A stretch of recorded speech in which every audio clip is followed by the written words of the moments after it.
Transitioning, I transitioning think into ARK ARK. might be.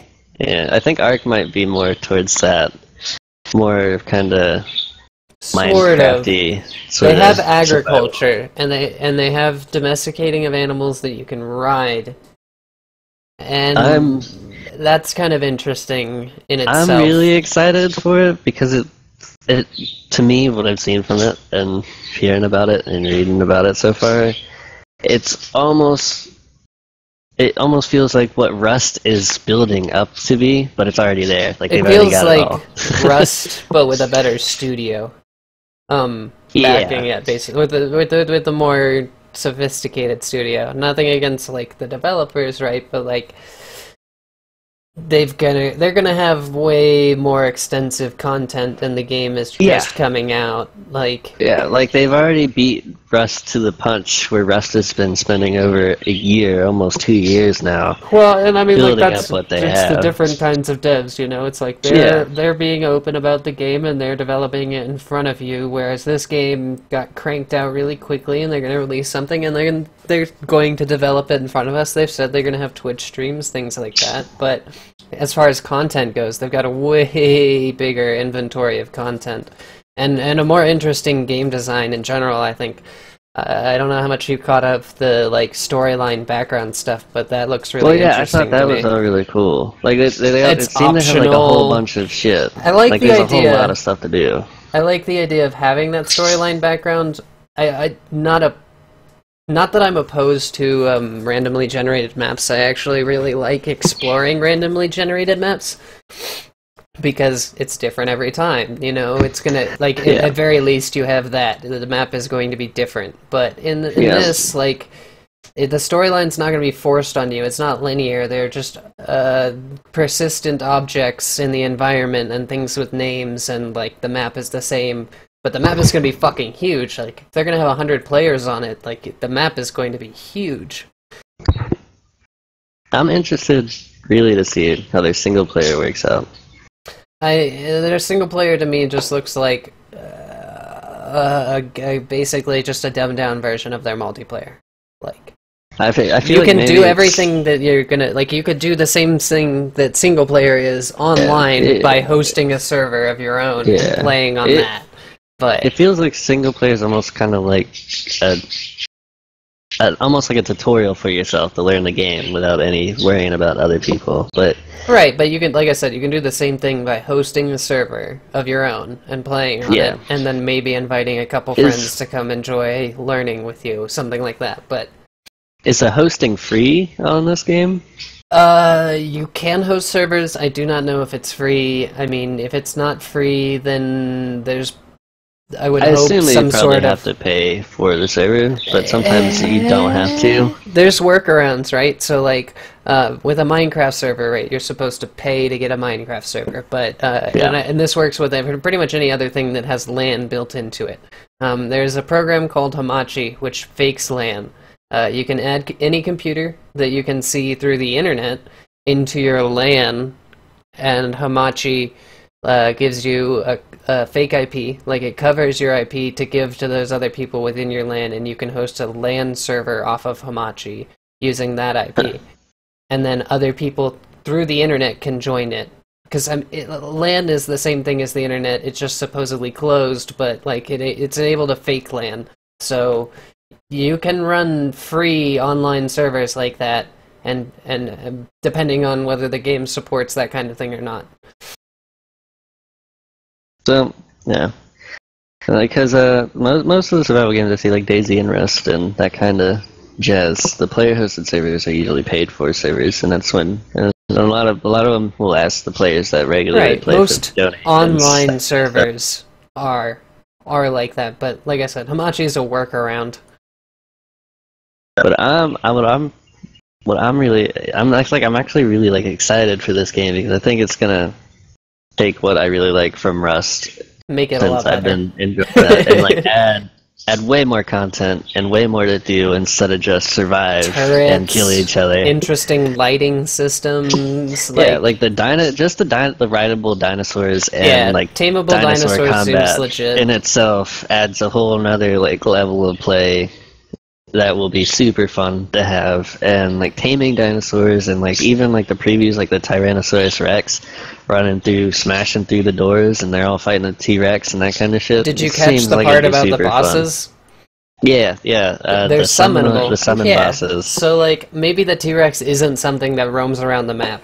Like, in that preview, it's hard to tell, right? But, like... Yeah, in the preview, it's hard to tell if it is or not. If it's a boss, then technically you would get to some point in the game, and then your group of people, or you yourself, would decide that you're strong enough to solo it, and then you would summon the T-Rex and fight it, and that would be pretty I'm much it. curious about the T-Rex, because I know for a fact the dragon is one of the summon bosses, because they even set it up like a... They even set it up to make it... It's a storyline. It's boss. the end storyline summon boss. I almost guarantee it, but... They even set it up like if you were in like a raid party for like playing WoW or something, and you had the 4 players standing in front of the dragon. It sounds like the whole guild thing in Rust, how it kind of just organically popped up. In this game, it seems like it's going to be a little bit more. I'm curious. It's thought about a little bit more in the development stage. Well, they have the option to have like a co-op servers, so you don't have like the PvP and the players just work together. Yeah, but that's the same thing as just like uncheckboxing PvP from hosting your server, which is, you know, personally, whatever. I'd probably just go into the PvP servers because it's fun to fucking have to worry about players sometimes. Yeah, why wouldn't you? Like, it makes it more interesting. It adds another element. It adds an extra element of gameplay that you're forced to deal with. Which is generally the case. It's not like you necessarily want it to happen, but right, it's and you fun can to avoid it. To force to deal with other people, like right? It's a situational else. thing, and it just adds like an extra exciting thing to the game. Like, why wouldn't you want to play that? And I can understand not wanting to play it early on, maybe, or like a low population server, but like PvP is just so much more fun. To get to know the game, I could see that, but I think once you get a general grasp on the game, just like how to start out, I think that's where once I learn how to start out, I'm generally okay with dealing with other players as long as I am confident in my ability to start out the game. I hope that like they were saying a lot of things about like the map's going to be big, the 100 players and whatnot, and like they're going to try to add as many optimization options as they can so that you can try to, you know, really crank the graphics down and actually get it above 30 FPS, which is what they said that it was been running at. So that's like kind of meh, but like... I mean, I'm okay with that. It's Unreal 4 engine. 30 FPS. So like eventually, before they release it on consoles, which it will be released on all consoles and all like Linux, Mac, and PC, so like, and fucking Oculus. So they're gonna release it on a lot of things. And with the Unreal Engine, I'm pretty sure they can get it nice and optimized. But as long as they've got the optimization options in there now, so we can dumb down the graphics while it's unoptimized, and then they optimize it later, that'll be really nice. I'm interested to know if they're going to try to do cross-platforming, or if they're just gonna they're not even gonna bother with that. Depends on the player base, obviously. Like, I've seen very few cross-platform games work out. Yeah, that's what I'm saying. Like, it's more likely that if there's not a whole lot of love from Xbox or something, that it comes out as mostly a single-player game or something with like a DLC for multiplayer. I don't know how they're gonna do that. Maybe. Well, from what I've read, I've heard that it's not going to be they're not going to do like any of the DLC shit. They're just going to, it's going to be wonderful. They didn't say anything about DLC. They said no microtransactions, which basically means no in-game content that you can buy, but that's that doesn't disclude downloadable things out, like, Yeah, with the way they're wanting to do this game, I could see the DLC, but I think they're going to cost a lot of money when it comes out. So hopefully they add all the content in then, and hopefully there's enough of a player base that they don't want to do, like, because they said the servers are going to be expensive, right? So like hopefully they don't have to do cross-platform because there's a small player base or something. Hopefully they can have enough people that they can actually have individual servers. I think the PC that gives them a little bit more wiggle room because you can just have player-run servers. Right. I'm not sure about consoles. I don't know how the consoles are going to deal with mods, and if they're even going to deal with mods in any way. Like that. That's the one thing I'm curious about. That doesn't sound like a good idea to me. Like, if to me, if you're going to have servers for console, they're going to be non-modded. Probably with these new consoles, servers, actually, vanilla, either that are hosted by the company, vanilla servers, or vanilla servers hosted by players, because they're not going to have modded ones. The consoles are going to already have problems running the game at any reasonable FPS I think without the a bunch consoles are of gonna random mods. I think the consoles are gonna get those mods that they kind of decide. Oh like the yeah, company no, the ones themselves that make it decides. from the Yeah. ones that they've said, like they said that they were going to adopt mods that they enjoy, Yeah. right? Or that they get a lot of player love. So if we see really interesting Dota style mods, or we see some sort of like, you know, more deathmatchy, firefighty kind of thing, then yeah, I think those mods will get support in console version. But I don't think, you know, the open modding Steam Workshop idea is going to, like, those servers that have Steam Workshop mods on them will not be console accessible. Well, the way it could. The way the new consoles are set up, like a Steam computer, maybe a Steam OS computer, but like not a legit Xbox. I don't see that happening. I think it's mods tax close your to possible. mods tax your system way too much. I like the like having a mod, right? Is like it's not gonna be optimized. It's not by the game devs. It's by a person. So there's no way a console's gonna be able to deal with it unless it's a really small mod. I think what's gonna happen is they're just gonna get whatever mods that the company decides that players made or they make themselves, and like you said, they're just gonna hand them down to the consoles through either updates or I hope that they hire people that make really good mods. Like the mods that do show up, the mods that do get really noticed in this early access phase, I hope they hire those people and that they use those people to make it work on consoles, so that, you know, that would be really awesome. It's worth $60 because like they're doing everything else right so far. If they've really only been in, you know, development for 7 months, they've done a lot of stuff. A lot of fucking stuff. They pumped out a whole lot of shit. They seem they seem put together really well in comparison to the companies like making DayZ and Rust and all these other survival games. Whatever team they have or team dynamic they have, whatever it is, it's working for them. Or it seems like it's working for them. What they have so far, they have a whole shit ton of content. More content than most of these survival games have. So whatever process they're using, it's clearly getting them to where they need to be. Well, they just basically said that all of them have been in the game industry for, you know, some as long as 10 to 13 years, right? So like they've been in it for a while, and they've just focused on the things that they really wanted to get out, which is the things that are marketable, probably, like the stuff that we all see right here in the checklist, like the stuff they talked about. Everything else, like optimization, has been completely left out of the picture. I'm really... At least currently.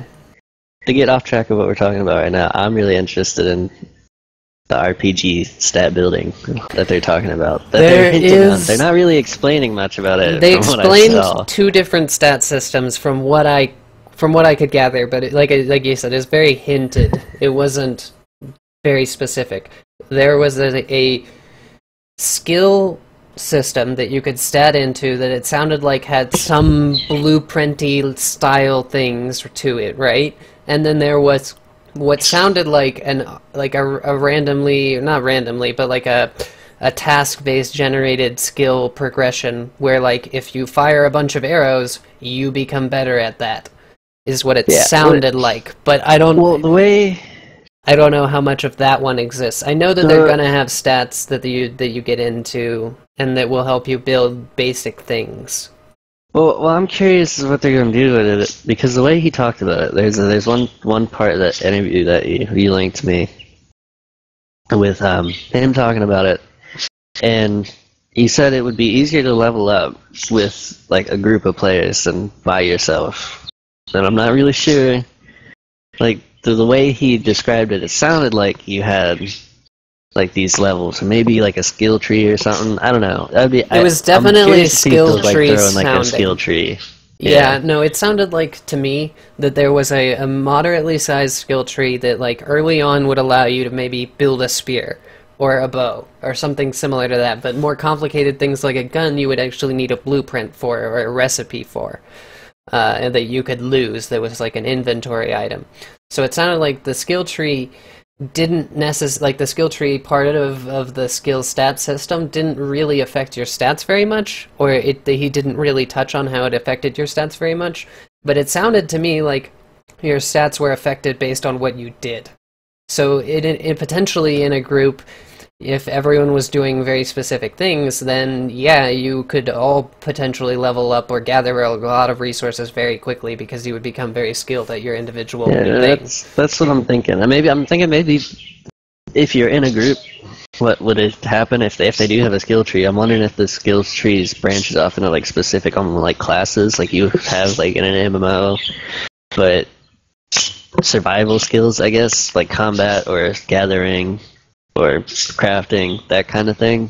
I wonder. Maybe it's not a passive building thing where like if I'm gathering all the time I do it, but maybe there is a skill thing in the skill tree that's not a recipe, that is just like I gather 3% faster and then I gather 10% faster as you get higher or something. I don't know. Yeah, that's what I'm curious about. I'm curious if there's going to be like group classes where the game itself will kind of force you into classes. That kind of content is something that you did not see in Rust, and that I'm really excited for. And then, like the other part of the content that they added that I'm really excited for, like I said, is the farming, like the lights, the turrets, the automated stuff. Like, yeah, what they've seemed to done is take everything that people were saying they wanted in survival games that other survival games weren't necessarily doing, but they were like enjoying stuff like Rust and DayZ, but they were always talking about, oh, well, it would be cool to have this, and like it kind of seems like they took all that stuff, gathered it up, and threw it in their game, and they're gonna be like, hey, we got all this shit that you wanted. And added dinosaurs instead of zombies, and threw fucking dinosaurs in there, just cause we like dinosaurs. There was one game that came out that was another dinosaur survival-based game, but I never really heard it picking up any steam. It was not good, and it wasn't really survival-based. It was like wave-based, killing floor style dinosaur shenanigans. Yeah. Maybe there was a survival one, but I didn't see it. I heard it pop up every now and then, and I can't remember what it's called off the top of my head, but I heard people mention it to me before, and I was like, I'm just not interested. Because I went and looked it up at one point, and I was like, this doesn't seem fun. It seems like a cool idea. And then ARK comes along, and it's basically like, and this is dinosaur survival. This is the actual dinosaur survival game that they probably wanted to make but couldn't. Yeah, I know. It's definitely a dev team that's been watching other games similar to it, and they've got their own idea for how it should be made, and it looks very well polished for how early it is. Obviously, like for the price point, $25. I'd rather pay $25 for this game than get Rust at this point. If it's coming out on June 2nd, oh yeah, for money, definitely. Like I'm just gonna save my money. Like why would I buy Rust? I like Rust. Rust looks good, and maybe if they made it better, then I would definitely feel more inclined to buy it. But this game has everything that has, and more for me at least. Yep. I've spent a godless number of hours in Rust, and I know there's people that spend way more hours in Rust than I have. Weather, but like freaking weather, yeah. Something that should already be in that game. Yeah, it should be there, like stuff like that. Like, but like the reason like people like Rust and like DayZ, their teams have a whole lot of problems with optimization. So they like all this stuff they really want to do, they struggle with because they have problems optimizing it. Keeping their game optimized when they add this. Well, and they probably don't have a shit ton of backing or a large enough dev team to really crank out that kind of stuff. And you know, maybe that's not true, but seems fairly small. Like it seems fairly small. I mean, they do good work, but it's not quick. I mean, if it's the same people that make Gary's mod, right? It's like they cranked out a game that people want to play for a reasonable amount of time invested and money from the people's end. Like, it's not a very expensive game. Like, they just kind of cranked out a game that's good enough to play for people You know, it doesn't look like, oh, this is the best game ever. We're super proud of this game. Like, I mean, maybe they are proud of the game, but like, it doesn't look Well, like. they've recently with this new version they picked up a lot of steam. I think it's because people started getting more interested, and they started getting more money, and they started putting more steam. But they still don't have the amount of content that like ARK is putting on the table, and it's not even out yet. Right. It's not like out for the public. And it doesn't really have yet. the amount of content that certain other games in that kind of similar genre that have. Like, it just doesn't seem like they're taking enough from elsewhere and putting it into their game fast enough, and it could be any number of reasons why, but it's not But happening that quickly, so, you know. It is if when ARK comes out, I think pretty much I think it's going to be a game changer for survival style games that are coming out. It's going to There's hit the market definitely really a lot hard. of hype for it right now. It's going to hit the market really hard, and hopefully it hits the market and it stays at the top, because it looks like it's a really good game already, and it seems like Yeah, and if they've they're been talking about pretty doing a bunch forward of stuff about with it, about how everything that you've seen and everything they're talking about is in the game already. yeah, and they seem like they have a lot of plans for it on top of what they already have that they're going to hit you with on release, which seems like a lot of content to play on release and to play through and do all this cool shit. And it's not just a survival game. They have all this extra content that you can, in your face, that you can deal with, and fucking dinosaurs and stories and backstories, and figure out why you're on this island and you have and there's these floating fucking pillar structures in the air. And you get to do all this side shit besides just surviving. And Yeah, they have all this cool it shit seems that like you have they've to added survive. a lot of stuff. Like, for a good game, right, you need content. You need stuff that people want to continuously do. Like, I mean, obviously replay value of the core game mechanics is important, and if that's good, then that's one thing, but you still need enough content to occupy people's time to make it worth them continuing to play the game, or to continue to spend money on the game, or whatever it is. Yeah, and I think they've hit all the key points that you see in like mainly like console games, or like polished PC games that you see pumped out by like EA, Ubisoft, that kind of stuff. Like actual games, they seem like they're hitting all those points that you need to hit to keep people interested and want to play it, and then adding the survival element, so you have this continuous play that you can do with other people. And they've kind of just They seem like they've nailed it. I'm not sure yet. It seems like they've taken a lot of ideas from games like Fallout and Skyrim, where you have storylines and kind of, you know, named things that make people really enjoy, like, the lore to the game, and then they've added this kind of survival sandbox game to it that makes it replayable, that makes it, you know, fun for a longer period of time. I think what they're going to do, what's going to end up happening, is they're going to hit a new target audience for survival games, instead of this what people think are what survival games are now, like DayZ and Rust, where a lot of people don't want to. Yeah, they don't really want to put their time into it. I think this is the new style of MMO. Like the whole Defiance, Firefall, like Divinity. What was it? God damn it! All those games that are FPS MMOs, like they never really got that much ground. Well, a lot of them are just kind of like grindy, do the same quest over and over again. They didn't do enough in it. Like, they made a new style of MMO or whatever, but they didn't do enough innovative stuff to really make it interesting. I think this incorporates a lot of that idea of the kind of FPS MMO, and then makes it more survival-y. Like, yeah, it definitely seems like it's going for a pretty wide target audience. They seem like they pocketed the different styles of games and kind of blended it all together to make this really pretty looking survival game, is what it's going to be called. It's going to be called a survival game, but it seems like it has a lot more going for it than a lot of these survival games, or even like a lot of games that are out right now. Like survival open world RPG or something like that, you know.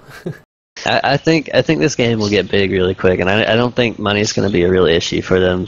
I hope not, because considering what they've already done, they either have a really, really solid dev team, or B, a fucking backing from some company already that's given them a fair amount of money so that they can actually put this solid dev team together. I mean, probably a mix, probably a combination Probably of both. a combination of both. But yeah, hopefully they continue, like, hopefully it doesn't get dropped. Like, to me, this seems kind of like the Motiga story, right? Like, they probably, I haven't looked it up, right, but they probably have a solid investment from somebody. I don't know who, but, you know, probably. Well, hopefully whoever is investing in when it releases, I think they'll make plenty of money on release, and then it might be a slow start because generally survival games are kind of in the gaming community. There's not a huge backing, a huge like player base that's really gung ho about all survival games. But if they present their game well, like they have been, and they market it well once they full release it, I think they'll make plenty of money. And I think they'll make plenty of money just on the early access through the PC. And by the time they hit consoles, I think they'll have enough money to do what they want with the game. And they'll probably continually be invested by whoever is investing, if they are being invested by a big company. Like this is a game that can make them a whole bunch of money and then give the gaming community just a really awesome game to play. Some that a lot of people have been waiting for other companies to do and other survival games to do. They seem like they've kind of figured it out, and they have the ability to put it out in a game and give everybody what they want who's interested in survival-based games, and more so with the stories and the bosses and the way the game is set up. It seems like there's pretty much a little bit for every kind of style of game you could play, even down to a little bit of MMO into the RPG and possibly skill tree that they have in there. Yeah. I didn't find anything with a quick Google search on like investors or any sort of money backing from somebody. I know Motiga got like 20 million from a Chinese company that like backed League of Legends or something like that. So I'm sure ARK has a similar story behind it because they've got a lot of good content for what seems like a relatively new studio. I don't know what else they've put out. Yeah, but from what they said, they've just recently became a studio. They just a bunch of experienced people that have been working on games for a long time now came together and just sort of like, let's make a badass game. And that's what they seem to have done. Yeah, it definitely looks good. Yeah, and hopefully it's as fun as it looks. Yeah, like I said, they stressed that, you know, everything that you saw in those videos is supposed to be in the game, so like cloth armor, bows, all that stuff should be in the game, and then you saw buildings and even turret stuff, so, yeah, you know, as long as it's got enough content on early release and it really isn't as graphics hoggy as they're kind of making it sound. Like, they said that you could lower settings and get it to work on older cards, but, you know, they weren't specific, so we'll see how it goes. Like, I mean, it's being released soon. The amount of content that it seems like they have, just from the videos and stuff they showed, seem like they have a lot more content than a lot of the games that they would be, quote-unquote, competing with. Even though I'm not sure where to throw this game in competing terms, since it seems like they do have so many elements of different styles of games. Yeah, I don't know what they're competing against, really. I think I can't really say they are competing with anything. The only thing I can say obviously they're competing with is survival-based games. With most of the survival-based games, because that's definitely what it is at its most core.